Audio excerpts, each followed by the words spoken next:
So now Meesho limited अब देखिए 149.33 का प्राइसिंग, लोअर सर्किट पर स्टॉक कहां पर जाने वाला है, क्या ये 100 रुपये को भी ब्रेक कर देगा? Hi, this is Dev and watching traders diary. देखिए, आप प्रिडिक्ट नहीं कर सकते हैं, बट एक्चुअल बेसिस पर इस स्टॉक ने अपना जो लो था आईपीओ की लिस्टिंग के बाद, वो लो तोड़ दिया। अब अगर आप देखेंगे इसके कई सारे रीजंस हैं, एंड वो Q3 के नंबर, क्योंकि होता है क्या है कि मोस्टली कोशिश करती हैं कंपनियां कि आईपीओ जब आए तो एटलीस्ट यहाँ पर नंबर अच्छे दिखाए जाए, लेकिन आईपीओ जब लिस्ट हो जाए उसके बाद जो नंबर्स आते हैं उनके बारे में कुछ कह नहीं सकते। हम ओला में ये सारी चीज़ें देख चुके हैं, लगातार नंबर खराब पर खराब आए। कुछ और स्टॉक हैं जिनके अंदर पहले आईपीओ तक, जब तक लिस्टिंग नहीं हुई तब तक के जो क्वार्टर हैं, कुछ क्वार्टर सही कर दिए एंड उसके बाद खराब, एकदम खराब खराब खराब। तो ये सारी चीज़ें चलती हैं मार्केट के अंदर, हम ये पैटर्न देख चुके हैं। बट आज की डेट में काफ़ी भारी भरकम घाटा मीशो को लगा है। आप एकदम से प्रेडिक्ट नहीं कर सकते, आप इंजॉय कर सकते हैं, मूव इंजॉय कर सकते हैं, बट एक्चुअल बेसिस पर आप प्रेडिक्ट नहीं कर सकते कि मीशो के अंदर होने के वाला है। बिकॉज अब अगर आप वैल्यूएशन भी देखें तो एकदम हाई पर है, इतना कुछ क्या ही मतलब कह नहीं सकते।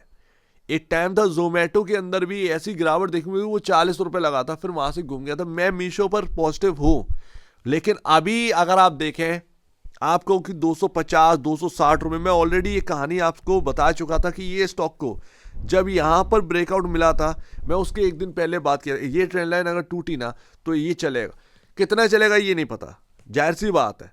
मैं 200 तक का बोल सकता हूँ साइकोलॉजिकल लेवल, लेकिन उससे ऊपर निकल गया भाई। 260 का यहाँ पर आंकड़ा लगाया, जो भी था आपको बुक करना चाहिए था। इजीली आपको इजी मनी मिल रहा था तो आपको एटलीस्ट बुक करना चाहिए था, नहीं किया वो आपकी अपनी बात यहाँ पर साफ है। तो अभी यहां पर स्टॉक ने काफी इंपॉर्टेंट जगह तोड़ दी है। नंबर्स अगर आप देखेंगे, सेल्स का नंबर जो है वो लगातार ग्रो कर रहा है, लगातार ग्रो कर रहा है, अच्छा खासा ग्रो कर रहा है, कोई छोटा मोटा ग्रो नहीं किया है। 10% से एवव ही ग्रो किया है सेल्स का नंबर। लेकिन है क्या है उसमें ट्विस्ट क्या है कि बॉस, मार्केट को जो चीजें चाहिए वो चाहिए ये, क्योंकि अब पता नहीं भाई, आज भरोसा किया, आज बिलीव किया, आज मैंने यहां पर पैसा डाला इस भाव पर, क्या भरोसा है कि ये 539 करोड़ का नंबर आपको आने वाले क्वार्टरली नंबर में ये बढ़ता हुआ नहीं दिखेगा। मैनेजमेंट का काम है पॉजिटिव बोलना, बट एक्चुअल बेसिस पर आपको ये बढ़ता हुआ नहीं दिखेगा, इसकी क्या गारंटी है? 540 करोड़ का घाटा है, नेक्स्ट क्वार्टर में पता चला ये 560 करोड़, 580 करोड़, 590 करोड़ या उससे एवब देखने को मिले, तो कोई यहाँ पर ना कुछ पता नहीं है। यहाँ पर जो भी होगा वो एक तुक्के वाली बात होगी कि हाँ भैया स्टॉक इतना डिस्काउंट पर है।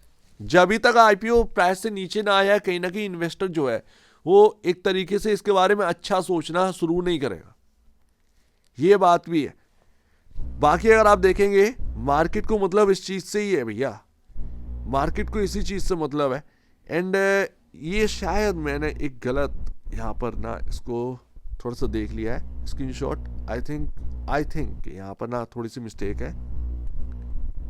बट यहाँ पर जो प्रॉफिटेबिलिटी का जो नंबर है, आई थिंक ये ईयरली बेसिस पर है। हाँ, तो जो प्रॉफिट का नंबर है वो कहीं ना कहीं यहाँ पर ना वो खराबी, and quarter on quarter basis पर वो यहाँ पर ना डाउन ही है, ध्यान रखिएगा। मैं देख चुका हूँ वो नंबर, मैंने देखे हैं, आप भी देख लीजिएगा। But quarter on quarter basis पर खराब नंबर है, ईयर ऑन ईयर बेसिस पर खराब नंबर है। शेयर होल्डिंग पैटर्न की बात करें तो FIS 4.31% है, DIS 5.28, एंड बाकी पब्लिक के अंदर, हालांकि पब्लिक के अंदर फंड्स भी आ जाते हैं तो वो भी एक अलग चीज है। तो यहां पर ध्यान रखिएगा 67,336 करोड़ का मार्केट कैप यहां पर रह चुका है मीशो का।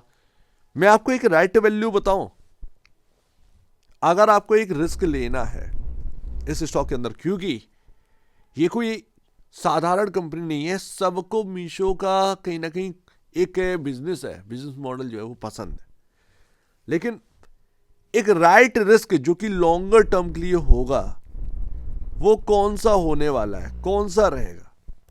अगर यहां पर ना आपको ये मार्केट कैप, मैं मजाक की बात नहीं कर रहा हूं, अगर ये आपको 30,000 करोड़ के अराउंड ये मार्केट कैप आपको मिल जाए तो कहीं ना कहीं आप मीशो की तरफ एक बार देखना स्टार्ट करिएगा, ये ध्यान रखिए। अभी आप बात करो क्या रिस्की है भाई, बिल्कुल रिस्की है।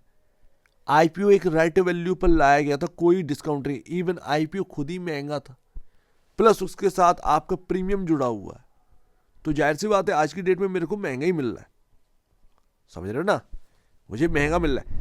हो सकता है कि आने वाले टाइम में एकदम से अपर सर्किल लगने लगे, आप कहो कि ये सारी चीज़ें, भाई ये सारी चीज़ें मार्केट है, ये शॉर्ट टर्म वाली बात है कि अपर सर्किल लगने लगा, लोअर सर्किल लगने लगा, ठीक है ना। लॉन्गर टर्म की बात करो, लंबे नजरिए 6 महीने में रियल प्राइस आते हैं आईपीओ लिस्ट के, ठीक है ना। तो ये बात है, कुल मिलाकर दिमाग से काम करना है, because of price to book value 14.06 time है, कोई छोटे मोटे पर नहीं है। आप पैसा डाल रहे हैं, किस भाव पर डाल रहे हैं, क्या रीज़न है कि मैं ये 67,000 करोड़ के मार्केट कैप वाली कंपनी का स्टॉक को मैं बाई करूं एंड मैं उसको होल्ड करूं, एंड फिर वो यहाँ पर ना मेरे को यहाँ पर 3 गुना 4 गुना, क्या इतना इजी नहीं है।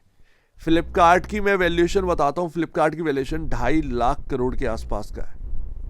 मीशो 1 लाख करोड़ से ऊपर का मार्केट कैप हो गया था, बीएसई तक को हरा रहा था, बीएसई के मार्केट कैप को पीछे कर दिया था इसने, समझ रहे हो ना।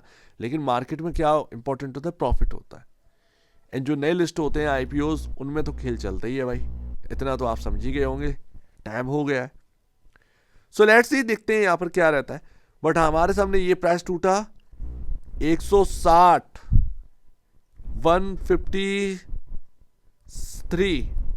153, 160, 163,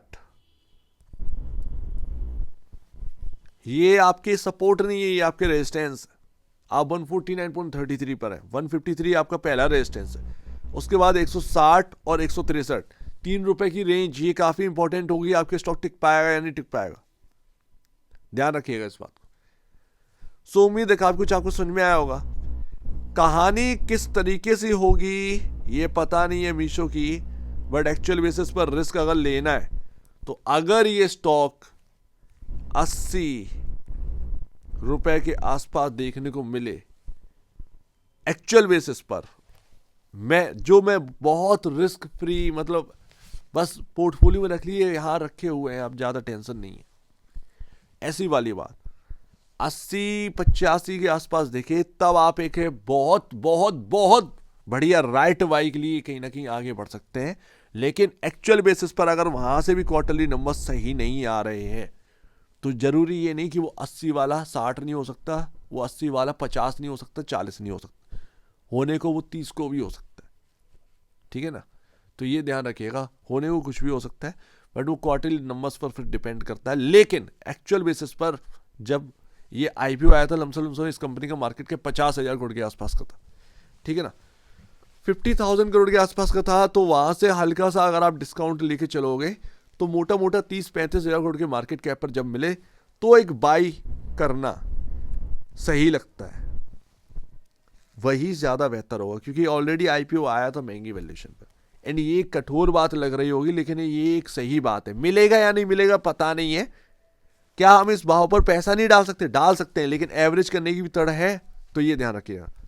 अगर आपके अंदर एवरेज करने की क्षमता है तो बिल्कुल इस भाव पर भी पैसा डाल सकते हैं, कोई खराबी बात नहीं है, क्योंकि इन्वेस्टर का काम है एक स्ट्रेटेजी से एवरेज बना भी लेना, ठीक है ना।